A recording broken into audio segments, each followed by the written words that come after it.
أعوذ بالله من الشيطان الرجيم. بسم الله الرحمن الرحيم.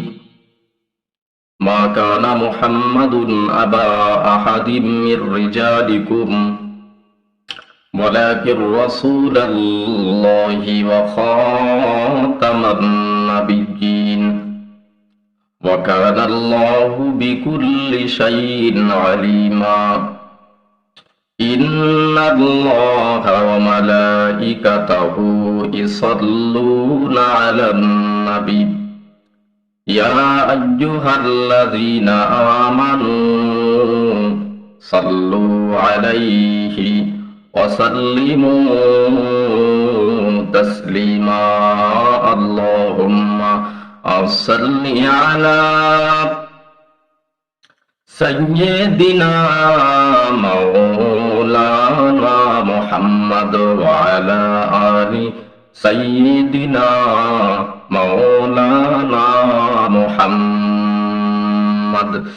और मुर्दे यजीद और दंदों ने तख्त शाही इनकारों से टुकड़ा दिया जिस पे लूटा गया है अली का चमन.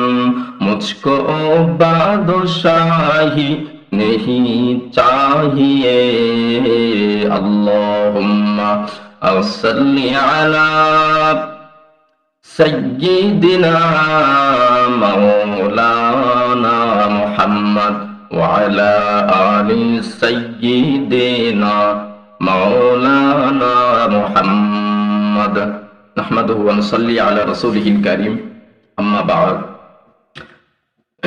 वक़ाल अल्लाहु ताआला फी कलामिहिल मजीद वल फुरक़ानिल हमीद. আজকে আমি আপনাদের সম্মুখে কালেমা তৈয়্যিবার কিছু কথা আমি আপনাদের সম্মুখে বলবো. এখন কালেমা পড়া মুসলমানদের ভিতরে কিছু কিছু শ্রেণীর মানুষ বন্ধ করে দিচ্ছে, কিন্তু এই কালেমা তৈয়্যিবার ফজিলত সম্পর্কে তারা জানে কি জানে না এটা আমার আপনার জানা নেই. এজন্য কালেমা তৈয়্যিবা হলো ইসলামের মূল. কালেমা হলো কালেমা তৈয়্যিবা লা ইলাহা ইল্লাল্লাহু মুহাম্মাদুর রাসূলুল্লাহ সাল্লাল্লাহু আলাইহি ওয়াসাল্লাম. রাসূল পাক সাল্লাল্লাহু আলাইহি ওয়াসাল্লাম বলেন, যে ব্যক্তি শেষ বাক্য কালেমা লা ইলাহা ইল্লাল্লাহ হবে ওই ব্যক্তি ফাদাখালাল জান্নাহ, ওই ব্যক্তি জান্নাতে চলে যাবে. জান্নাতে চলে যাবে. এই জন্য একজন মানুষ সারা জীবন ধরে অপরাধ কাজ করেছে, কিন্তু তার যদি মৃত্যুর সময় তার শেষ বাক্য যদি কালেমা হয়, রাসূল বলছেন ফাদাখালাল জান্নাহ, ওই ব্যক্তি জান্নাতে চলে যাবে.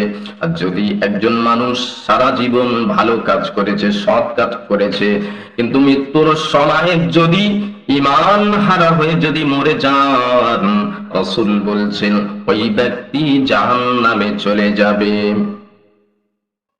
এই জন্য ভাইরা আমার, বাবাজিরা, রাসূল বলেছেন যখন যে ব্যক্তি মৃত্যুর যন্ত্রণায় কাতরাবে, ছটফট করবে, মুমূর্ষ ব্যক্তির কাছে তোমরা কালেমা তাইয়্যিবার তালকিন করো, কালেমা তাইয়্যিবা ওখানে পড়তে থাকো. এই জন্য পড়ো তোমাদের কালেমা শুনে শুনে যেন সেই ব্যক্তি কালেমা পড়ে নেয়.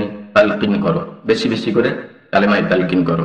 রাসূল পাক সাল্লাল্লাহু আলাইহি ওয়াসাল্লাম ইরশাদ করেছেন, কোন ব্যক্তি যদি এমন সাক্ষ্য দেয় আল্লাহ ছাড়া কোনো মাবুদ নেই, মুহাম্মদ হলো আল্লাহর রাসূল, এই সাক্ষ্য দেয়, রাসূল বলছেন ওই ব্যক্তি অবশ্যই জান্নাতে যাবে. অবশ্যই জান্নাতে যাবে. এই জন্য লা ইলাহা ইল্লাল্লাহ মুহাম্মাদুর রাসূলুল্লাহ আমি আপনি ছেড়ে দেব না, এটা পড়ব. ভাইয়েরা আমার, বাবাজিরা, রাসূল কাফিরদের যখন কালেমা পড়িয়েছেন সেই সময় রাসূল তাদের প্রথম বলতে বলেছেন, তোমরা বলো লা ইলাহা ইল্লাল্লাহ, আল্লাহ ছাড়া কোনো মাবুদ নেই, এটা তোমরা মেনে নাও। আর আমি মুহাম্মদ, আমি হলাম আল্লাহর রাসূল, এটা তোমরা মেনে নাও। আর এখন মুসলমানেরা লা ইলাহা ইল্লাল্লাহু মুহাম্মাদুর রাসূলুল্লাহ ছেড়ে দেয়, মুহাম্মদ রাসূলুল্লাহ ছেড়ে দেয়। ভাইরা আমার, বাবাজিরা, ও যুবকেরা গো, ভালো করে শুনুন। কাল কিয়ামতের ময়দানে এক ব্যক্তিকে আনা হবে, তার বদির পাল্লা ভারী হয়ে যাবে, বদির পাল্লা বেশি। আল্লাহর নবী বলছেন সঙ্গে সঙ্গে কি হবে? অপর পাল্লায় একটা চিরকুট দেয়া হবে, ওই চিরকুটে কালেমা তৈয়্যিবা লেখা। তার বদির পাল্লার আরেক দিকে কালেমা তৈয়্যিবা চাপানো হবে। আল্লাহর নবী বিশ্ব নবী রাহমাতুল লিল আলামিন বলেন, ওই ব্যক্তির আমলনামায় যখন ওই কালেমা তৈয়্যিবা রাখা হবে, ওই ব্যক্তির আমলনামার পাল্লা ভারী হয়ে যাবে। এই জন্য ভাইরা আমার, বাবাজিরা আমার, ভালো করে শুনুন। সাতটা বুক জমিন আর আসমানে যা কিছু আছে, যদি এক পাল্লায় রাখা হয় কালেমা তৈয়্যিবা, যদি অপর পাল্লায় রাখা হয় কালেমা তৈয়্যিবার পাল্লা ভারী হয়ে যাবে। জুরি জুরি বলুন সুবহানাল্লাহ।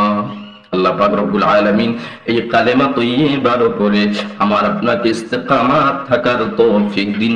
জুরি জুরি বলুন আমিন।